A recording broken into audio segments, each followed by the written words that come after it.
Pues mire, el libro es, el colegio decidió publicar una serie de antologías relativas a las investigaciones que han hecho, pues, digamos, profesores consolidados, senior professors, diríamos, en el que se nos solicitó, bueno, les interesa hacer algún libro sobre algún área, algún tema que hayan investigado a través de su vida profesional y publicarlo como una antología. Entonces la idea era, bueno, pues tiene que tener una línea de acción, un sentido, una historia que explique un problema, un tema, que revele que en efecto puede servir para iluminar, para explicar algún fenómeno importante que usted haya estudiado a través de su vida. Entonces, ¿quieren intentarlo? No, según entiendo, hay profesores que dicen, no, eso no me interesa.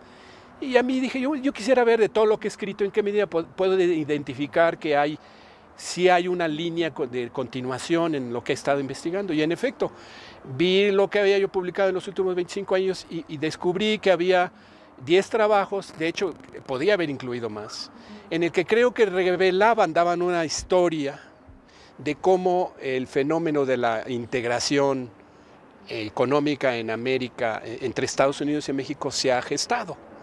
Y en particular, qué eran los principales factores, actores, fenómenos, elementos que habían llevado a que el país en los 90 decidiera negociar un tratado de libre comercio con Estados Unidos, y cuáles fueron los principales temas en la negociación, los principales actores, los problemas que se presentaron, y cuál fue el impacto que a través de los 20 años ha tenido el TLC. Entonces descubrí que tenía yo una serie de trabajos que daban esa idea, desde a principios, del terminar la Segunda Guerra Mundial hasta hace 3, 4 años. Entonces el libro termina haciendo un análisis de cómo ha funcionado el Telecán en los primeros 15 años. Que la verdad sea dicha, porque además el último capítulo da también una serie de predicciones o de cuál es la problemática a futuro, y yo creo que leyéndolo ahora, y por eso se publicó y me da gusto verlo, que muchas de las cosas que digo en el último capítulo siguen siendo vigentes para la actualidad, ahora que estamos cumpliendo 20. Entonces, pues yo creo que es un libro útil. Mi motivación dije, bueno, pues yo creo que puede ayudar a estudiantes de RI, de economía, o incluso gente que quiera saber sobre Estados Unidos, México. En ocasiones uno lee sobre Estados Unidos y México y siempre ve uno todos los temas, ¿no? Que es inmigración, que es seguridad. Y entonces yo sentí, se pueden aislar lo económico y se puede dar una idea de cómo se gestó todo pese a los problemas políticos, pese a la animadversión que hay entre los dos. Se puede encontrar una línea de acción y creo que el libro muestra que en efecto hay una línea y creo que puede ser muy útil para diversos estudiantes de la carrera de Derecho, de todo, para que entiendan por qué nos llevó a negociar el actual tratado y un poco el mensaje es, con o sin tratado, digamos, el tratado aceleró un proceso de integración, pero el proceso se va a seguir dando porque por la vecindad, es un poco la tesis principal del libro, los dos países son muy diferentes en términos de poder económico, muy diferentes en términos de filosofía sobre el papel que juegan en el sistema internacional. Estados Unidos tiene, como sabemos, esta vocación hegemónica de decirle a todo el mundo qué debe hacer, cómo debe hacerlo, porque ellos son los que iluminan al mundo con su faro, que es la idea de los padres peregrinos. Entonces, pese a eso, se dio una integración y un reconocimiento de que México era un país importante para sus intereses económicos.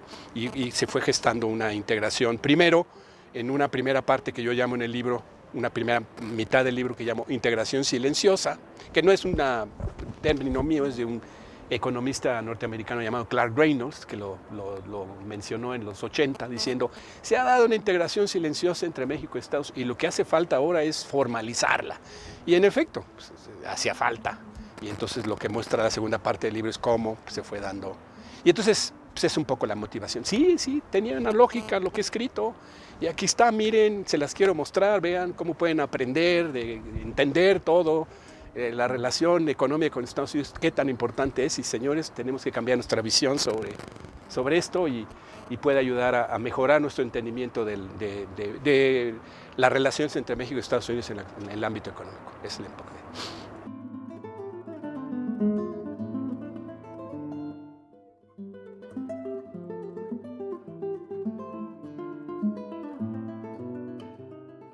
Lo que dije hace un momento. Primero, los principales que determinan son la diferencia, la simetría, la diferencia entre poder de los dos países, la visión que tienen ambos de su papel y otros factores, el factor geográfico, la proximidad geográfica, lo que yo llamo en la introducción del libro la matriz cultural común, es decir, somos dos países que somos excolonias de potencias europeas, que aunque eran distintas, una Inglaterra, otra España, de algún modo con una visión similar sobre el papel, el capitalismo, ciertas reglas básicas sobre cómo comportarse, etc. Pues tenemos esa matriz muy igual, aunque lo que diría yo la complementariedad entre las. Entonces, ¿a qué me refiero con esto? Entonces, por ejemplo, la asimetría y la diferencia en poder y el diferente rol que juegan ha llevado a que los dos países tengamos muchos conflictos en la historia, a través de la historia.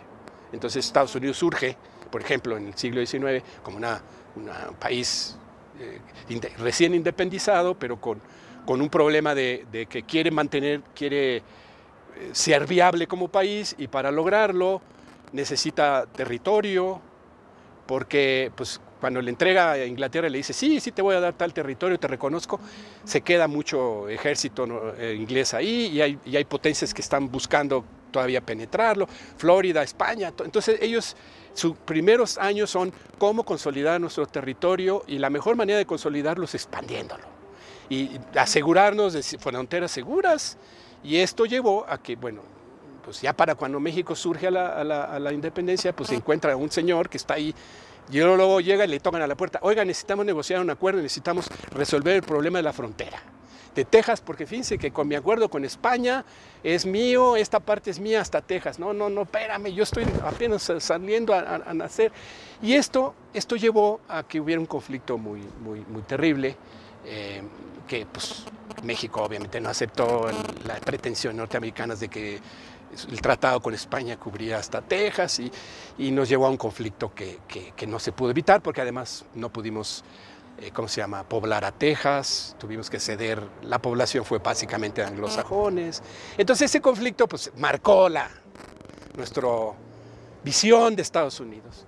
Pero sin embargo, al mismo tiempo, pese a eso, por ejemplo, en el siglo XIX, inmediatamente después, unos años después, cuando México se ve invadido por los franceses, etcétera, pues ¿quién nos apoya? Al lado de la hora con armas a Juárez y todo. Al final, no tanto al principio, pero ya al final, pues Estados Unidos. Entonces Estados Unidos dice, México no nos conviene que sea una colonia francesa, nos conviene mejor un país independiente, lo voy a apoyar.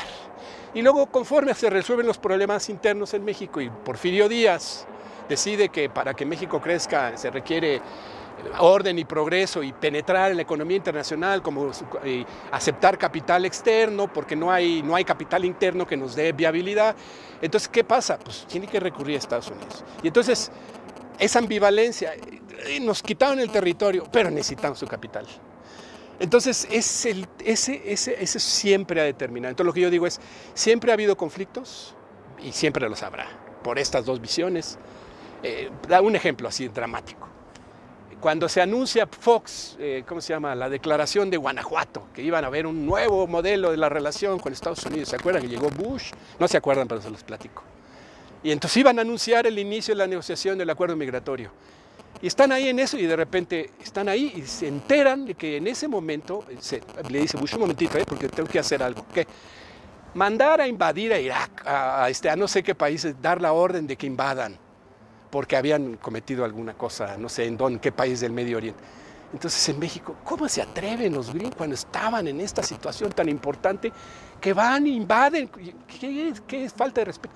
Pues no, Estados Unidos tiene muchos intereses, se distrae, le interesaba mucho esa reunión, pero también tenía que ir a anunciar la invasión, ni modo.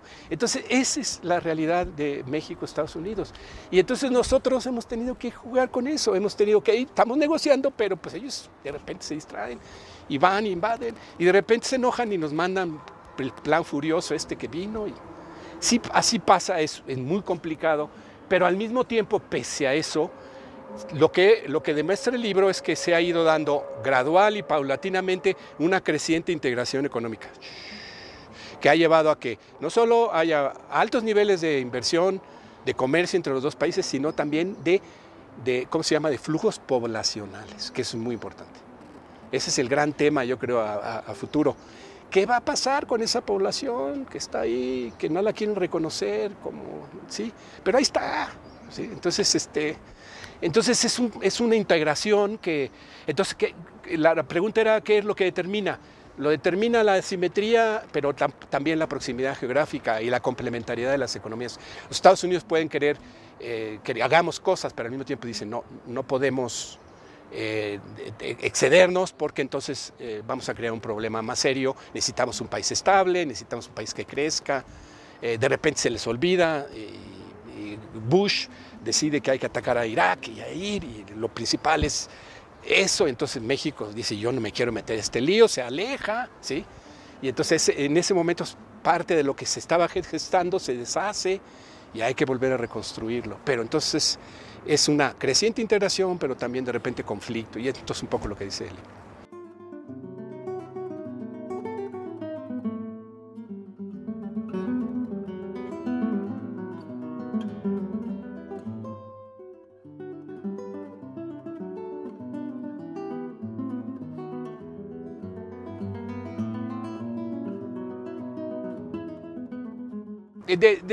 El libro tiene una primera parte que se llama de la integración silenciosa. Y entonces lo que trata, varios capítulos que tratan de mostrar cómo dentro de esta idea de conflicto y colaboración que se da de repente, al final, por ejemplo, durante la Guerra Mundial, la Segunda Guerra Mundial, tuvimos una colaboración muy estrecha, como sabemos. Porque pues, Alemania, Japón, aunque había gente en México que eran simpatizantes de Alemania y todo, Cárdenas con una visión inteligente dijo, no, a mí no me conviene apoyar a Alemania, necesitamos colaborar con Estados Unidos. Entonces se dio esta relación y Cárdenas además lo hizo con la visión de, a lo mejor con esto puedo resolver todos los problemas que tengo, de deuda, de la nacionalización, y en efecto lo logró, tenía una visión muy importante. Se estrecharon las relaciones, colaboramos en la guerra, pero al mismo tiempo hicimos un tratado comercial que no mucha gente sí saben, pero no lo destacamos, que estuvo en vigor de 42 a 51, y la idea del acuerdo era pues, vincularnos más estrechamente económicamente. Pero en la guerra pasó también algo importante. Estados Unidos, como se volvió el arsenal de producción, sobre todo de armamento, pero también incluso comida, mandaban mucha comida a Europa durante la guerra y todo, a Argentina, bueno, pero también Estados Unidos. Muchas de las obligaciones que tenía hacia México de abastecernos de partes, de motores, de tractores y demás, no las cumplió porque decía, no, yo estoy concentrado en salvar al mundo libre y pues perdón, aguántate, ¿no? Después te doy. Entonces en México hubo mucha insatisfacción con el acuerdo y empezó a haber como estaba cerrada, no podíamos obtener importaciones de Europa para poder, seguir creciendo. Entonces empezó a generarse un proceso automático de industrialización, que pues, vamos a crear los productos nosotros, si no llegan de Europa, Estados Unidos no nos da. Entonces generó una clase mexicana, una clase que ya existía en Monterrey y demás, pero empezó a crecer. Y al terminar la guerra dijeron, oiga, no nos conviene abrirnos con Estados Unidos de acuerdo con el tratado. Necesitamos generar una economía cerrada en que creemos un proceso de industrialización propio, el famoso nacionalismo mexicano. Y entonces se dio un momento en que pues México supuestamente iba a hacer su propio modelo, se cerraron las fronteras y todo, pero la verdad se ha dicho, y lo que dice el libro, la verdad se ha dicho que pese a que teníamos esta vocación de tener una economía autónoma, independiente y distante, fue la época de, sí hay que aprovechar el mercado norteamericano, pero también hay que jugar otro papel distinto, de distanciarnos. Conforme se dio el proceso de industrialización, necesitamos recurrir mucho a Estados Unidos en términos de inversión, inversión estadounidense y demás, que empezó a generar una creciente integración entre las dos economías. Entonces, lo que dice la primera parte, que llevó a que en los 60, 70 se diera lo que dijo lo que dice este economista en integración silenciosa. Pero en los 80 pasó una crisis. En los 80 México, por ejemplo, cuando en los 70 se da cambios en la economía importantes, empieza a dejar de funcionar el proceso de industrialización, empieza a entrar en crisis la economía en términos de déficit. Se trata de crear nuevas políticas para recuperar el crecimiento. Entonces, en el periodo del presidente López Portillo y sobre todo de Echeverría y López Portillo, se juega con la carta de que, sobre todo con López Portillo, el petróleo nos iba a salvar y nos iba a convertir en una potencia independiente. Entonces tomamos la decisión de explotar el petróleo e iniciar un plan de industrialización que iba a ser muy independiente, etcétera, y nos llevó toda una serie de conflictos con Estados Unidos. Y que a la hora que estalló la crisis en 82-81, pues se generó una revisión muy a fondo sobre cuál debía ser el futuro de la relación entre México y Estados Unidos. Entonces, Estados Unidos, por un lado, había toda una serie de conflictos, pero al mismo tiempo dijo, pues México es una potencia petrolera, tiene petróleo para 20 años, 30, porque las reservas eran enormes. Entonces no podemos seguir tratándolo como un niño menor, como nada más que para que necesitamos ya integrarlo a una nueva relación. Y el presidente Reagan, por ejemplo, dice, vamos a crear un mercado común energético. ¿Y qué pasó? Pues México dice, sí, ¿sabes qué? No, porque yo tengo el petróleo y tú lo necesitas, pues no me interesa. Por cierto, también se lo proponen a Canadá y también Canadá reacciona igual. Y dice, no, por favor, no, eso no. Pero lo que dice el libro es, por ejemplo, se da una crisis, hay una negociación de gas. Cuando México descubre el petróleo en 79, se descubre que el petróleo está muy asociado a gas, que para poder explotar el petróleo hay que sacar el gas, y entonces o se pierde o se busca la manera de meterlo en canales o meterlo en grandes barcos para exportarlo. Y entonces en ese momento lo que hacen empresas gringas es decir, yo se los compro, y México dice, pues yo te los vendo. El problema fue que Estados Unidos en ese momento estaba haciendo una reforma energética, una forma de crear un nuevo departamento de energía, incentivar su propia producción, y le dice a México, yo no estoy tan seguro que te voy a comprar a los precios que estás fijando ese gas, a lo mejor no te los puedo comprar. Y en México se lee mal lo que le dicen y piensan que es bluffing, y que a final de cuentas los que determinan la política son las empresas, y que las empresas van a determinar que el gobierno acepte los acuerdos. Y lo que estaban haciendo las empresas era tratar de minar y de deslegitimar el proceso que estaba tratando de llevar el gobierno, creando un acuerdo que fuera con precios mucho más altos de los que ellos querían fijar. Estoy dando un poco de idea. Entonces eso generó una crisis en la relación, porque cuando México dice, oye, ya tengo el acuerdo, Estados Unidos le dijo, no te lo voy a aceptar.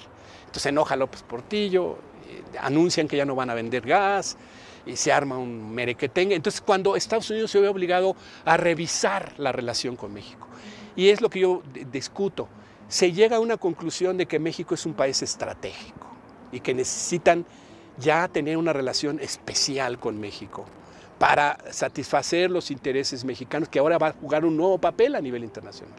Y entonces se empieza a mostrar, y yo lo muestro en 2 o 3 capítulos, cómo cambia, se transforma la política y empieza a haber toda una serie de negociaciones, lentamente, para resolver problemas que se había generado.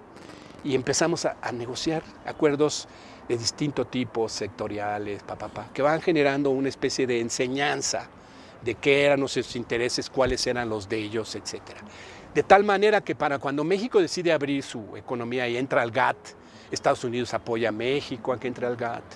México decide que los temas que Estados Unidos está defendiendo en el GATT también son interesantes para que él los defienda, y empieza a generarse una nueva relación, que sin embargo no es suficiente, porque como les decía yo, dije en otra cápsula que hice aquí con el colegio, es que pese a todos esos cambios, la crisis que tuvimos en los 80 fue tan aguda que el capital que se había ido no había regresado. Y entonces dijimos, ¿qué hacemos?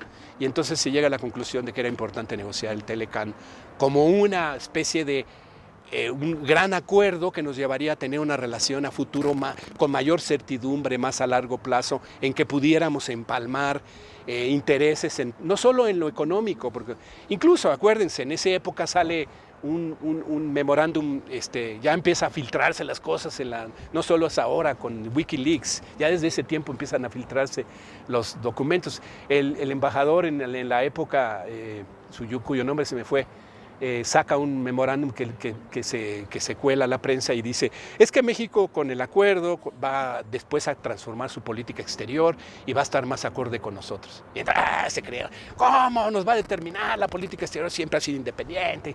Pero es cierto, la idea es que si vamos a tener intereses comunes, pues es probable que también en otros ámbitos tengamos interés, lo cual no quiere decir que sea siempre el caso. Pero un poco, la idea del acuerdo, para hablar en esta idea de conflicto y que mencioné, es que tal vez este acuerdo sirva para minorar los conflictos que siempre hemos tenido.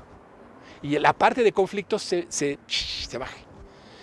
Ahora, en México, ¿cómo se leía eso? No, es que abandonamos el nacionalismo. Es que ahora ya no vamos a ser independientes. Pues no sé, depende cómo se pueda leer la cosa. Pero entonces, esa es la idea del trabajo.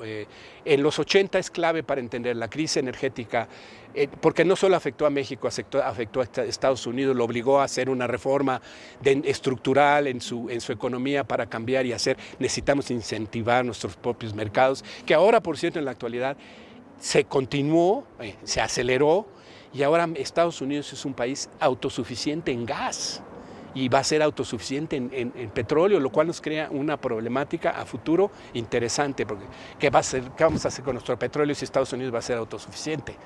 Pues a lo mejor se lo vamos a tener que vender a América Latina, no sé qué otro, en fin, es otro tema. Pero ese es un periodo clave, ese año, y entonces yo creo que mi libro ofrece 2, 3 capítulos que muestran cómo, porque además hubo transformaciones también en la política interna norteamericana. El Congreso empezó a jugar un nuevo papel en cómo se manejaba la política económica internacional, y entonces empezaron a exigir que el Ejecutivo fuera más responsable ante lo que ellos querían, y por eso cada vez más en Estados Unidos, a partir de entonces, y con el Telecan se acelera la cosa, ha habido una mayor división interna respecto hacia Estados Unidos. Le conviene tanto negociar acuerdos de libre comercio o no, y si le conviene, con quiénes deben negociarlos, y no así como lo hacía antes, muy libremente. Ahora sí, como que están los congresistas, tienen que negociar, pero tienen que cumplir con ciertas reglas laborales, medio ambiente, y entonces hay una tensión enorme entre qué tipo de acuerdos se deben de negociar, y todo eso tiene que ver en esta época, y yo creo que se revelan muy bien en el libro, y entiende. Entonces con el libro uno entiende qué pasaba en Estados Unidos, qué pasó en México, cómo interpretar y cómo se vincularon los dos países en toda esa serie de temáticas.